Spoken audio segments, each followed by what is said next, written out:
Yes, students. Today we are doing next style of leadership, that is democratic. Under this style, beta leader takes decision in consult and participation with employees. जो leader जो भी decision लेगा ना वो employ से consult करके लेगा, ठीक है, और वो अपनी जो भी अथॉरिटीज़ होंगी ना उसको डेलीगेट कर देगा, ठीक है। और जो लीडर है वो उस ओपिनियन को फॉलो करेगा जिसमें मेजोरिटी होगी, मतलब एम्प्लॉय से कंसल्ट करेगा, जिसमें मेजोरिटी होगी ना उसी को क्या करेगा, फॉलो करेगा। और वो फ्रीडम भी देता है अपने एम्प्लॉयज़ को अपने एक्सप्रेशंस को एक्सप्रेस करने के लिए, अपनी फीलिंग को एक्सप्रेस करने के लिए, और जो भी वो सोच रहे हैं उनकी थिंकिंग को एक्सप्रेस करने के लिए। और वो जो अपने एम्प्लॉयज़ होते हैं उनकी प्रॉब्लम्स भी सुनते हैं, उनसे सजेशन भी लेते हैं, ठीक है, और अपने ओपिनियन भी अपने सबऑर्डिनेट को देते हैं।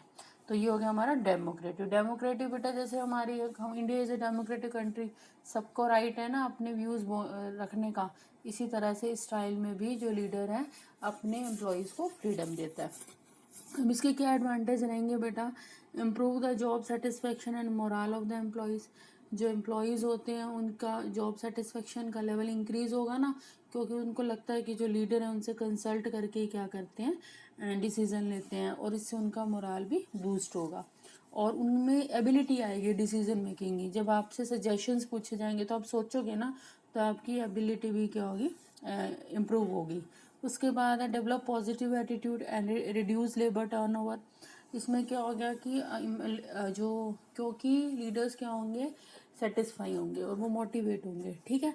तो इससे क्या होगा, उनका एटीट्यूड पॉजिटिव होगा अपने लीडर के रिगार्डिंग या अपने ऑर्गेनाइजेशन के रिगार्डिंग, ठीक है। और इससे टर्न ओवर भी कम होगी, मतलब वो छोड़ कर नहीं जाएंगे क्योंकि वो अपने मैनेजर से अपने लीडर से क्या है, सेटिस्फाई है। और leader multiplies his ability through the contribute of his followers.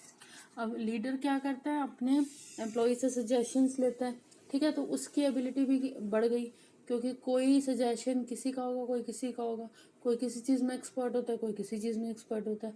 तो इससे जो लीडर है उसकी एबिलिटी भी क्या हो जाती है, इंक्रीज हो जाती है। इसके डिसएडवांटेज बेटा ये रहते हैं, टाइम कंज्यूमिंग होते हैं, क्योंकि पहले वो सबसे कंसल्ट करेगा फिर डिसीजन लिए जाएंगे, ठीक है। और ज़रूरी नहीं है बेटा इससे पॉजिटिव रिजल्ट निकले। जो हमारे subordinate it may not yield positive when subordinate prefer minimum interaction with the leader. जब क्या होता है कि आपका सबऑर्डिनेट के साथ बहुत कम ही इंटरेक्शन होता है, तो उस केस में पॉजिटिव रिजल्ट नहीं निकलेंगे, क्योंकि वो कभी कभी मिलते हैं, ठीक है। उसके बाद है लीडर में pass of work of subordinate and abdicate responsibility. Leader क्या करता है, लीडर में पास जो लीडर होता है ना बेटा वो अपने रिस्पॉन्सिबिलिटीज क्या कर देता है, अपने सबऑर्डिनेट को पास कर देता है। तो इस तो ये इसके क्या है, डिसएडवांटेज है। वो अपनी रिस्पॉन्सिबिलिटी भी अपने सबऑर्डिनेट को दे देगा। उसके बाद है consult with subordinate may be consider as a sign of incompetence of leader. कई बार क्या होता है कि अगर हम उनसे कंसल्ट करते हैं ना तो उनके मन में ये आता है कि इसको कुछ आता नहीं होगा तभी ये हमसे कंसल्ट कर रहा है, ठीक है, तो इस तरह का ओपिनियन बन जाता है। तो ये कहाँ पे सुटेबल होगा बेटा, जहाँ पे क्या होगा, when goal of company is to increase the job satisfaction। जब कंपनी का गोल होगा कि हमने जॉब सेटिस्फेक्शन को क्या करना है, इंक्रीज करना है।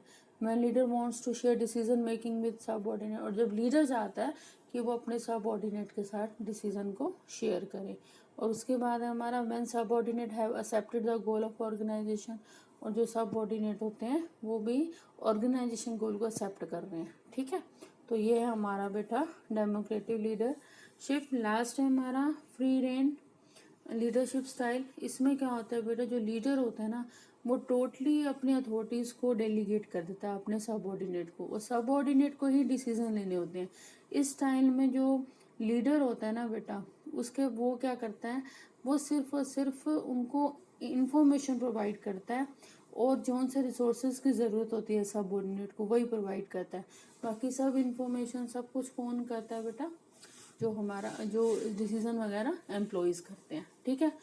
तो इस तरह में क्या एडवांटेज होएगा, पॉजिटिव इफेक्ट आएगा, जॉब सेटिस्फैक्शन और मोरल ऑफ सबऑर्डिनेट बूस्ट होगा। जॉब सेटिस्फैक्शन क्योंकि सारी अथॉरिटी आपके पास है, आपने डिसीजन लेना है, आपको कोई इंटरफेरेंस नहीं है, ठीक है। और दूसरा क्या होगा, आप अपनी स्किल्स को डेवलप कर सकते हो, क्लियर। उसके बाद है full utilisation of potential and capacity of employ. जो एम्प्लॉयज़ होंगे वो पूरी पोटेंशियल के साथ क्या करते हैं, काम करेंगे। क्यों? क्योंकि उनके पास अथॉरिटी है। ठीक है, तो इसके डिसएडवांटेज क्या रहेंगे बेटा?